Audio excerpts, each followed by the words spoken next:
estabas hablando antes de un tipo como Gonzalo Bernardos, que tiene un altavoz constante desde hace 20 años soltando una propaganda lamentable contra derechos fundamentales de las personas, ¿no? Y, sin embargo, es muy difícil escuchar a personas como, por ejemplo, a las que te estoy hablando, ¿no? Un catedrático de salud pública como Ildefonso Hernández, que por tener cierta orientación hacia la izquierda, pues no tiene la visibilidad, la voz que debería, ¿no? O Yayo, la propia Yayo, que es una brillante intelectual, pues es complicado, ¿no? Que llegue al gran público y que pueda tener un altavoz como podría haber sido en este caso Netflix, o como puede tener una persona como el Gonzalo Bernardos o el engendro este del que vais a hablar, o hoy también Pablo Motos, etcétera, ¿no? Pandemia digital, desinfectando su cinismo.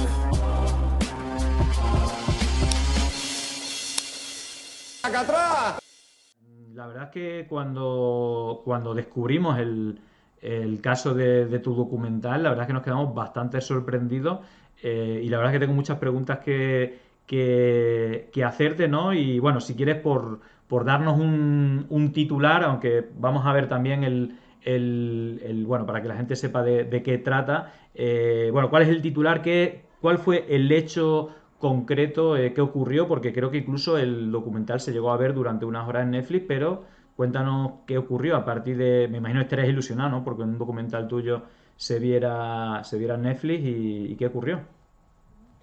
Sí, pues estábamos muy contentos de que uno de nuestros documentales tuviera por fin una posibilidad de verse en un medio como Netflix, que le daba gran difusión y que, bueno, iba a verse durante 5 años en toda Europa.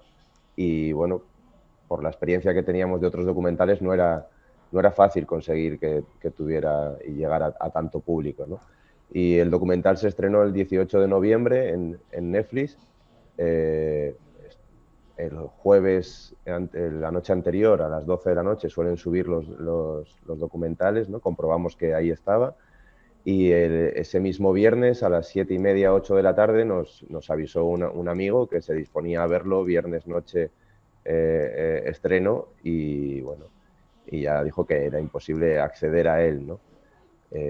No hemos tenido todavía, desde el 18 de noviembre, vamos, estuvo 17 horas en la plataforma, y nada, amistades empezaron a decirnos que, bueno, no solo en España, sino lo habían quitado también en Irlanda, en Alemania, en Francia, en toda Europa lo quitaron. Vamos, duró 17 horas la posibilidad de verse en un medio mainstream como Netflix, ¿no? Sí, bueno, podría ser el inicio de una nueva serie de Netflix, la verdad, por cómo comienza. La verdad es que suena un poco a serie Netflix, porque me imagino que tendrá su historia, y me imagino que tarde o temprano se sabrá. Incluso me imagino que estaréis también averiguando cuál puede ser. Si te parece, voy a poner a la gente que nos está viendo igual como yo lo hice en su momento, bueno, para intentar por lo menos darte una hipótesis, ¿no? Voy a poner aquí, de hecho, el tweet que tú pusiste, de hecho fue esa misma fecha, el 18 de noviembre, donde pone: hoy se estrenó 180 grados en Netflix, Europa, ni 24 horas ha durado en España. Sigue en Filming, que bueno, también vamos a aprovechar para darle publicidad al documental, y que, bueno, quien quiera verlo, pues puede verlo en Filming, quien esté suscrito, y quien le pueda interesar verlo, pues bueno, también es una plataforma asequible. Y si te parece, voy a poner Vale, pongo el tráiler, ¿vale? Para que la gente también se haga una idea. Yo tengo mi hipótesis, si quieres que te diga la verdad, Javier, tengo mi Vale. hipótesis de cuál puede ser, pero si quieres ahora, después de ver el tráiler, lo vemos.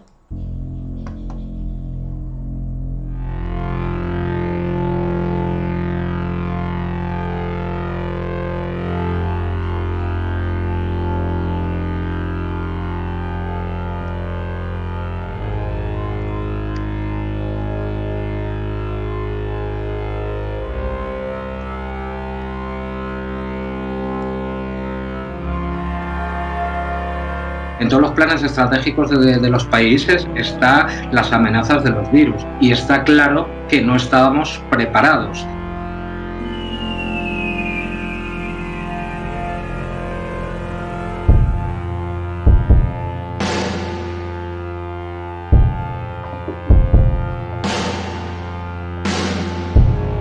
El foco se pondría en cuál ha sido la respuesta que como sociedad hemos dado a los problemas de salud hasta ahora, cuál ha sido la inversión en salud, cuál ha sido la inversión en residencias de personas mayores, cómo se han gestionado, cuánto personal había para cuidar a los mayores y cómo esto puede haber afectado a la transmisión.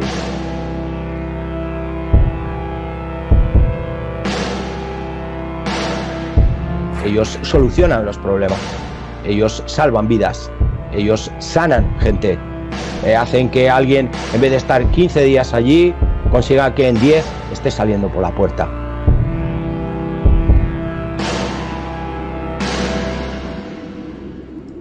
Otra vez han intentado volver a reactivar un poco la culpabilización de la víctima que ya se hizo con la crisis de 2008. Claro, es muy difícil, es muy difícil culpabilizar a un enfermo.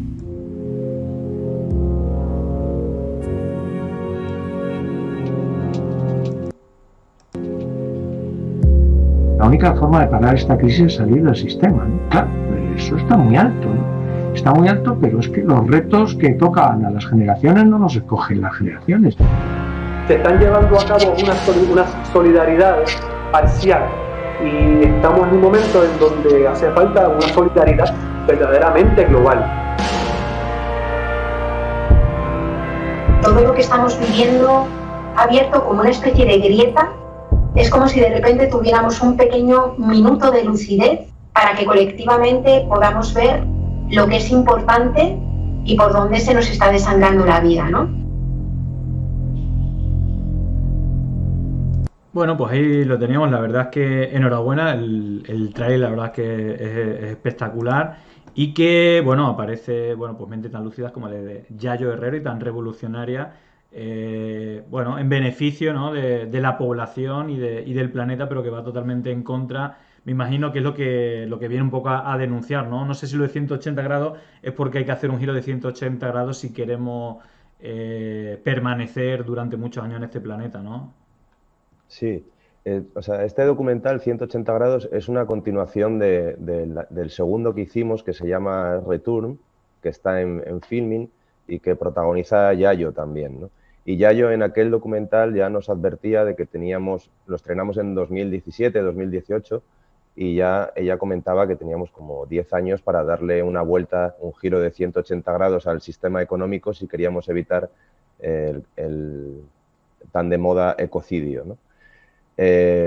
Bueno, cuando llegó la pandemia y nos confinaron, se decretó el estado de alarma en Madrid, en esa situación de desconcierto y de caos y con ese aumento de las conspiranoias y fanatismos, etcétera, pues decidimos entrevistar a través de Skype y de Zoom a los diferentes expertos del anterior documental para que pues comentaran un poco, que pusieran un poquito de luz sobre un momento en el que Madrid era una morgue y estábamos bastante desconcertados, ¿no? Entonces nos pusimos a hacer ese documental desde casa, confinados, y bueno, y Yayo vuelve a liderar ese discurso, bueno, un poco a modo de vacuna antifascista, como los otros documentales que hemos hecho, y bueno,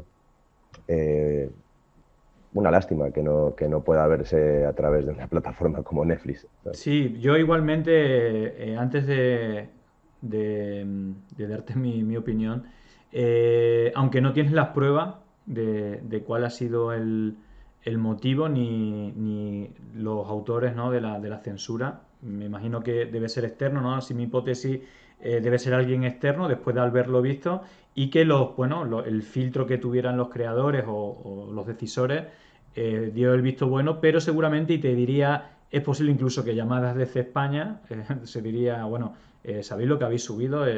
No sé, me imagino, es la hipótesis que yo tengo, pero la que a ti se te ocurre, no sé si tienes alguna sospecha, cómo han podido ser las cosas para que algo que es totalmente inusual, que es que un documental o cualquier obra ya, me imagino incluso que, no sé si está pagada, luego si te parece hablamos del tema del contrato, pero que no es nada habitual que una obra que no, aparte no ha sido sometida a la crítica unánime de la sociedad, no es que haya habido una avalancha de crítica ni nada de eso, sino esto se ha hecho en la sombra y que alguien ha parado para que esto no se vea de manera masiva. Sí, a ver, nosotros llevamos 10 años haciendo documentales, casi más allá de Filming, tenemos 3 de ellos en Filming, que es el de Return, 180 grados, y el último que hicimos aquí en las Islas Canarias, que se llama Aquí estamos, sobre las personas que llegaban de África durante la pandemia, el hacinamiento, y etcétera, bueno, la vulneración de derechos humanos y fundamentales que se someten en la frontera sur aquí en Canarias, ¿no?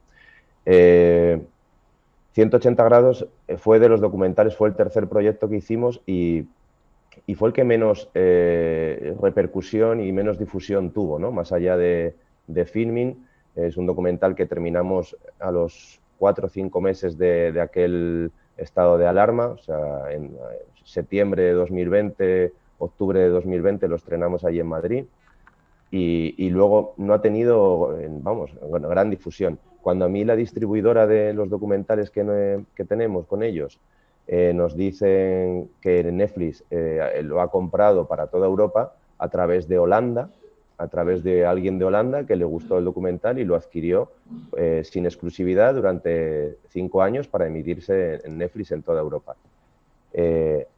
Claro, en España nosotros nunca habíamos tenido, digamos, gran difusión de ninguno de los proyectos. Siempre han sido a través de Latinoamérica o en otros países de Europa. Era la primera vez que, aparte de Filming, uno de nuestros proyectos iba a ver en España, bueno, en un medio, digamos, mayoritario, ¿no? Pues 17 horas duró esa posibilidad. Nosotros estábamos muy sorprendidos. A mí cuando me dijeron que lo había comprado Netflix no me lo creía, era en plan, qué extraño, ¿no? Pero bueno, al ser desde un país como Holanda, pues a lo mejor dije, bueno, a lo mejor allí el listón del debate político está a otra altura y este debate, este punto de vista que propone 180 grados, en Europa está más normalizado que aquí en España, que parece que el listón del debate político está más sesgado, ¿no? Bueno, yo creo que en el momento que se estrenó, pues a alguien incomodó y alguien levantó el teléfono, porque claro, evidentemente Netflix lo adquirió ya hace tiempo y ha pasado todos los filtros de calidad y de su nivel de censura que tengan. Si tú crees que podría ser que se haya comprado los derechos de emisión para que no se viera, es decir, eso cabría dentro de Netflix o No, Netflix lo ha comprado por interés de tener más calidad en su plataforma y luego ha habido una presión externa para frenarlo. Bueno, ellos lo compraron sin exclusividad. O sea, el documental continúa en Filming y continúa, puede estar en la plataforma o en la televisión que se interese por él, ¿no? Pero ya te digo que salvo Filming y ahora Netflix no ha tenido gran difusión, ¿no? O sea, las televisiones públicas, la televisión española nunca se ha interesado por ninguno de los proyectos, por mucho que se centren en las problemáticas sobre todo el primero se centraba más en España y luego hemos ido abriendo el punto de vista, ¿no? La crítica más sistémica. Y luego te hace Mike una pregunta, por si tenéis esa información o no, esta sí que la tenéis. Me gustaría saber quién en Netflix tomó la decisión de retirar el documental, porque al final, más allá que sea por presión externa, quien ejecuta el hecho es alguien dentro de Netflix, ¿no? Claro, a mí por lo que me dicen compañeros o gente con más experiencia dentro, amigos directores o gente con más experiencia dentro del cine español, ¿no? Ya les sorprendía que Netflix España decían que tenía un carácter bastante conservador en este tipo de adquisiciones, ¿no? Y les sorprendía que 180 grados estuviera ahí. Entonces, yo quiero creer que se les coló a través de Europa, de esta persona de Holanda, ya que Netflix tiene la sede europea está en Holanda. Pues yo creo que al verse en España y justo la semana en la que ha sido la gran movilización por la sanidad pública en Madrid, un documental que homenajea todo lo sucedido en la pandemia, que pone la sanidad pública en el centro, que denuncia, básicamente es una denuncia sanitaria, ¿no? Y que se centra en el genocidio cometido durante la pandemia y la deriva ecofascista que está tomando Europa y el mundo en general, ¿no?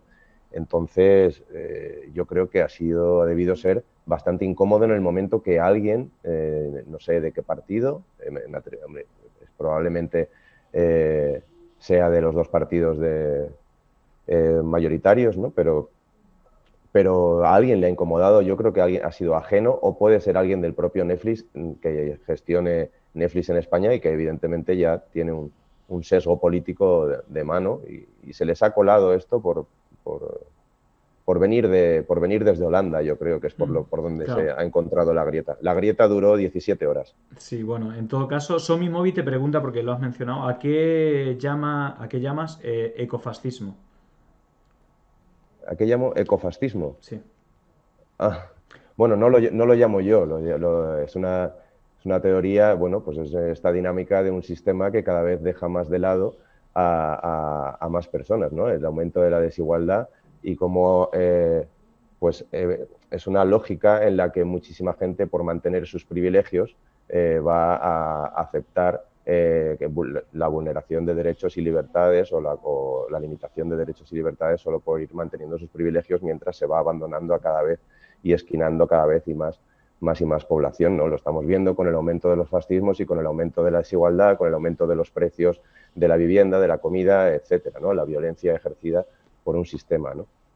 Comenta aquí Somos los Egos, tengo algún contactillo relacionado en Netflix, preguntaré a ver si sabe algo. Bueno, a ver si puede averiguar algo. En todo caso, bueno, también comenta que no le veo tampoco, algunos dicen no ven motivo para la censura, pero seguramente será por eso que estamos comentando. Esclavo a tiempo parcial dice, me viene a la cabeza eso de crecimiento infinito en un mundo finito. Bueno, eso creo que hay mucha gente, evidentemente Yayo Herrero es uno de los referentes intelectuales más brillantes sobre lo que es algo lógico y que la ciencia lo viene diciendo, pero vemos cómo está totalmente...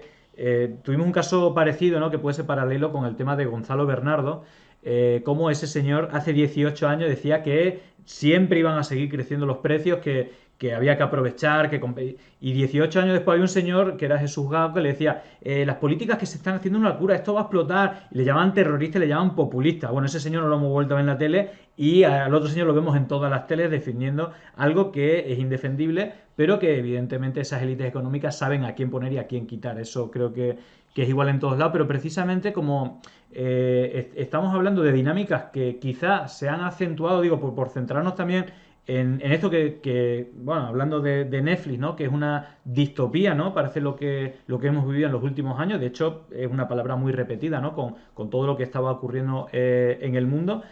Pandemia digital, la marca, aunque no este programa que solo lleva un año, pero nació, es decir, cuando creamos la web y bueno, empezamos a trabajar como Pandemia Digital, fue con el inicio de la pandemia del coronavirus, precisamente porque si ya eran habituales bueno, lo que yo también llamo tecnofascismo, que es el uso de la mentira y el odio, ¿no? Y el uso de bots para distribuir noticias falsas y distopías o conspiraciones. Ayer también estuvimos hablando de una de ellas, que luego seguiremos hablando de ella. Digamos que eso se ha acelerado, evidentemente, bueno, creo que uno de los motivos es por el número de horas que pasamos más a dispositivos digitales, y también somos más sensibles por la incertidumbre mental y de situación en la cual es más fácil que nos cuelen cualquier tipo de cosa. Pero sí que creo que, digamos que el neoliberalismo, que es una de las cosas que denuncias, también se ha visto en jaque durante, ¿no? Es decir, como muchas empresas han necesitado el rescate de lo público, la sanidad pública ha sido más importante que nunca, y luego hemos visto pues el paradigma de Reino Unido como en esta situación, que también le ha afectado bastante, bueno, a nivel global, el decir que iba a quitar los impuestos a los ricos ha hecho que caiga la que era presidenta, incluso que después de que la echaran subiera la bolsa, es decir, cosas que antes no nos explicaríamos. Pero yo me quería centrar, tu opinión, ya que te centras, no sé si tocáis el tema o desde qué enfoques, aprovecho para preguntarte, pero para mí una de las cosas más escandalosas es el caso de Madrid. Precisamente está hablando de la sanidad pública, y no solamente es que haya habido un protocolo que condenaba a miles de personas que estaban en residencia, no solamente a es decir, una residencia que no estaba hospitalizada y que no se le permitía ser hospitalizada. Si a eso le sumas los chanchullos que ha tenido, bueno, la Comunidad de Madrid, la Ayuntamiento de Madrid, me imagino que ha sido algo más global en toda España, evidentemente, pero los casos que se han conocido son los contratos, las estafas millonarias con empresas que no tenían nada que ver con el ámbito sanitario, y que se han hecho contratos de decenas de millones de euros con materiales que no reunían ninguna cualidad mínima por la cual se contrataba. Incluso ayer también hablamos de una empresa de vino, Vindoré, que lo mismo te recogía nieve en Filomena como que te hacía 17 millones de euros en material sanitario, donde están implicados, entre otros, el hermano de Ayuso y el primo que hacía intermediario de Almeida. Bueno, no sé desde qué enfoque se habla de alguna de estas cosas o cuál es el enfoque, ¿no? También que se le da, y también te pregunto por tu opinión por lo acontecido, ¿no? Sobre todo de cómo se ha aprovechado bueno, pues esta crisis para, bueno, pues enriquecerse, y esto no es algo puntual, es algo histórico, sobre todo en ciertas familias políticas. Sí. Bueno, Sol Sánchez participa en 180 grados también, y ella hablaba de que era un momento histórico en el que se podría equilibrar un poquito la balanza, ¿no? Que era un momento en el que incluso liberales o neoliberales más convencidos estaban en un momento viendo que la participación del Estado, la necesidad de lo público y bueno, parecía que el debate se podría, bueno, era un momento en el que si empujábamos se podrían conseguir cosas, ¿no? Visto o equilibrar la balanza. Viendo pasada ya esa época, digamos, del confinamiento, del estado de alarma, ahora viendo el documental, que tiene ya casi un par de años, ¿no? Diría, pues se ve como bueno, que al final fue una oportunidad perdida y que estamos viendo que no ha servido de mucho todo lo que visibilizó esa pandemia, ¿no? De un sistema que se suponía súper competitivo y que se vio obsoleto por un virus, ¿no? Entonces, todo lo que estabas comentando sí que se debate en el documental, nos centramos en la pandemia, por ejemplo, concretamente en Madrid, donde de 86 hospitales solo 22 son de gestión pública. ¿Por qué tanto la Comunidad de Madrid como el Gobierno central no obligó a poner a la sanidad pública, a la sanidad privada en disposición de la pública? Bueno, pues muchísimas cuestiones que pues no se hicieron bien, los triajes, la gestión de las residencias, etcétera, ¿no? Y luego ya abrimos la mirada al comportamiento racista de los países del norte de Europa, como Holanda, Alemania, donde estaba Estados Unidos, ¿no? El supuesto salvador del mundo, y bueno, el comportamiento de la Unión Europea, etcétera, ¿no? Sí. También hablamos de feminismo, de capitalismo verde, etcétera, ¿no? Y luego ya, sin querer hacer spoiler, se hace un llamamiento incluso a la desobediencia civil y a la organización, más allá de la lógica institucional de, bueno, ese vacío que puede haber en la izquierda, ya que partidos como Izquierda Unida o Podemos están dentro del gobierno, y entonces en esa parte ese vacío que hay en la izquierda debería llenarse a través de los movimientos sociales y bueno, en un contexto de pandemia, pues había esa preocupación, ¿no? De cómo volveríamos a las calles y cómo se cogerían fuerza movimientos como el feminista, el ecologista, cómo volverían a coger músculo, ¿no?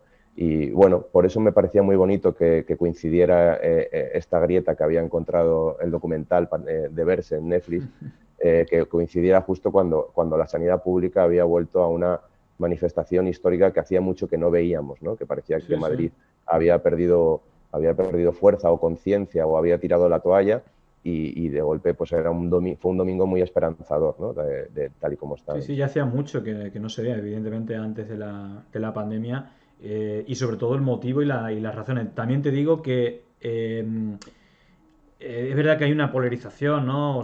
Por simplificarlo, pero que yo creo que se ha estirado el chicle al máximo. Es decir, yo ya digo que solamente ese muro de desinformación, que principalmente son las televisiones nacionales, ¿no? Que pues prácticamente no hay filtro, ¿no? La mayoría de gente de mediana edad para arriba pone la tele y la queda de fondo, y otra cosa son el consumo a lo mejor un poco más plural, que por la conexión en las plataformas digitales hacen gente más joven, pero sí que es cierto que solamente no sé, yo entiendo que ese muro de desinformación con todo lo que ha ocurrido, pero sí que creo que incluso cuando se ha conocido el aprovechamiento, ¿no? de negocios con familiares a costa de de todo esto, pues creo que es bastante grave. De todas maneras, te quiero preguntar por otra y esto es bastante polémico porque yo creo que sabes que, bueno, durante todo este tiempo también ha existido una pata negacionista importante, ¿no? Que también la extrema derecha ha tratado de utilizar, pero que también creo que ha ayudado a enterrar un poco el papel de las farmacéuticas, que, bueno, históricamente siempre se han aprovechado de este tipo de situaciones. Y aquí te pregunta Esclavo a tiempo parcial si el documental mete el dedo en el ojo de la farmacéutica.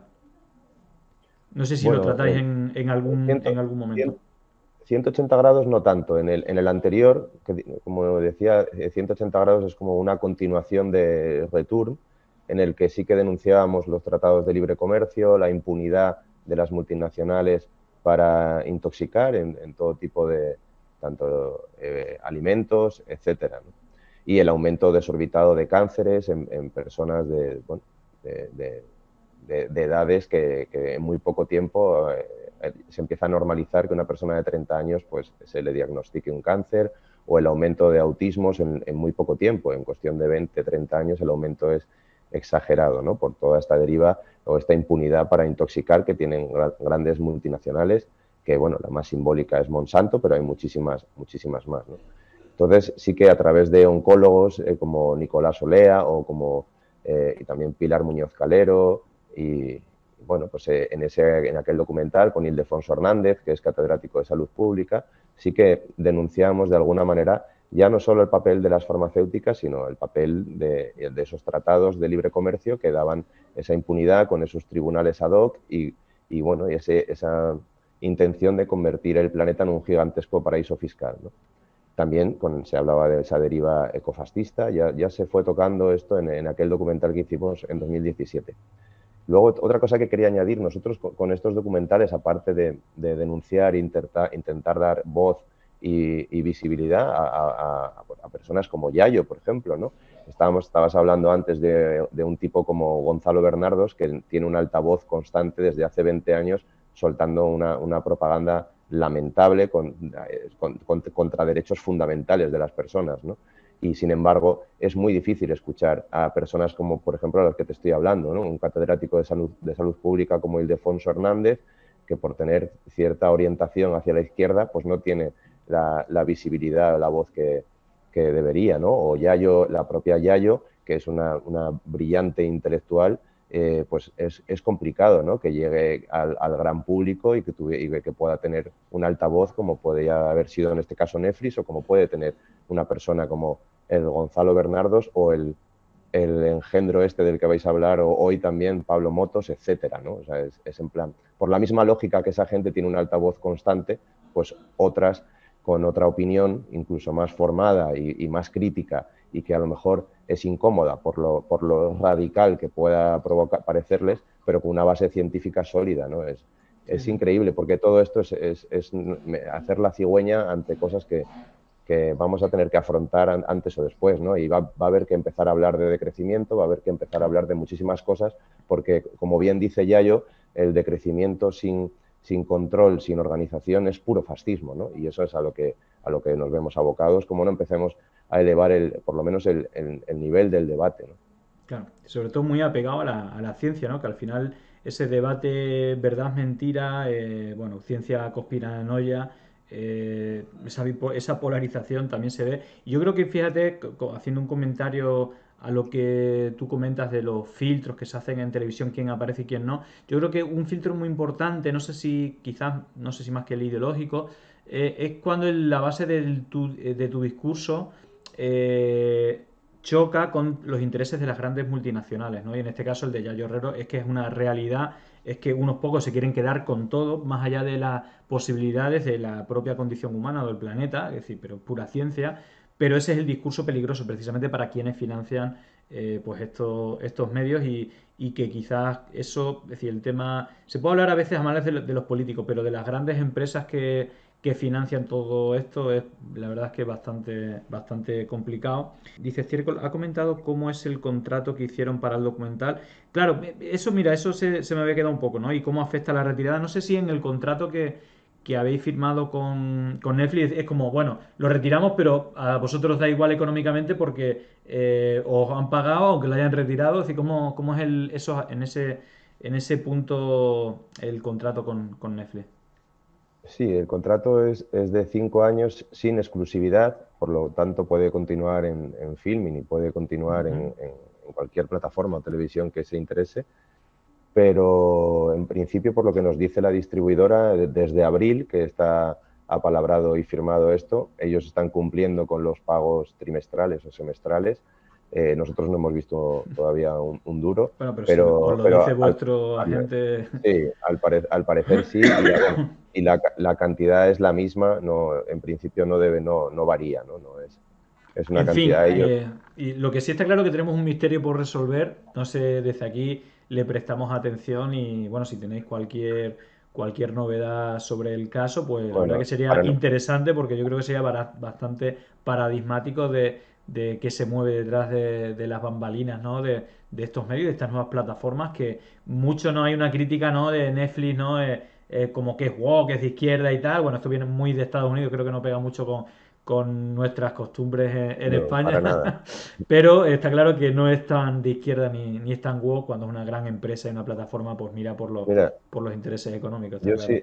Si alguien de Netflix nos está escuchando, nos comprometemos a devolverles el dinero de lo acordado por esa cesión de 5 años si lo emiten un mes. Uf. Toma ya, doble la apuesta. Eso sí que es poco interés económico. Nosotros no lo hacemos por dinero, lo hacemos para que se vea. Y es una lástima que por primera vez una plataforma que es la que más se ve ahora mismo, ¿no? Ya que la televisión ha perdido, pues a nosotros nos gustaría que lo emitiera la televisión pública, ¿no? Porque bueno, para eso lo hacemos y creemos que deberíamos tener una televisión pública y unos medios públicos de calidad, ¿no?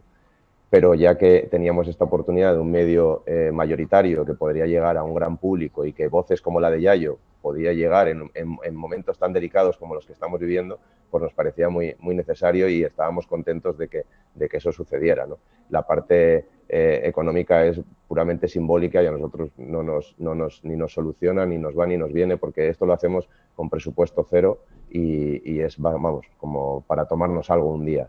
Así que si alguien de Netflix está ahí, y ya que lo tuvo 17 horas, que se atreva a dejarlo un mes, que nosotros le devolvemos lo acordado. Bueno, aquí te dice Somos los Ewoks All In. Acabas de hacer un All In y bueno, lo que sí es decir, te agradecemos, bueno, el órdago y aparte de eso, bueno, desde aquí que conste que vamos a empezar a hacer campaña. Nos dice uno de los consejeros de Radio Televisión Española que viene por aquí, Roberto Laquidain, que seguramente gracias al trabajo que hicimos desde Pandemias y tal, de denuncia de la manipulación que se hacía en Televisión Española y de las entrevistas que le hicimos aquí, hubo cambios en la dirección de Televisión Española, así que yo creo que desde aquí vamos a pillar el clip que acabas de hacer y le vamos a hacer el all-in tanto a Televisión Española como a Netflix, y luego que la gente también lo difunda y haga fuerza, que al final sí que es verdad que el sistema es poderoso, pero siempre, y esto es histórico, hay grietas, pequeñas grietas, por las cuales hay que intentar meterse y que vosotros, por lo menos durante 17 horas, os metisteis